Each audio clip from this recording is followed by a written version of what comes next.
बांग्लादेश में तख्तापलट के बाद मोहम्मद यूनुस ने पहली बार की पीएम मोदी से मुलाकात की है।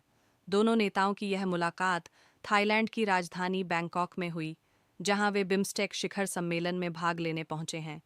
ये मुलाकात अपने आप में खास है, क्योंकि पिछले साल बांग्लादेश में शेख हसीना की सरकार के तख्तापलट के बाद भारत से दूरी बढ़ गई है। भारत बांग्लादेश के रिश्ते तल्ख दिख रहे हैं। बांग्लादेश की अंतरिम सरकार के मुख्य सलाहकार मोहम्मद यूनुस अपनी पहली विदेश यात्रा पर चीन गए थे और वहां भारत के पूर्वोत्तर राज्यों तक पहुंच के लिए चीन को अपनी जमीन का ऑफर दिया था। भारत ने इस पर अपनी कड़ी आपत्ति जताई थी। तख्तापलट के बाद शेख हसीना को भारत भागकर आना पड़ा था।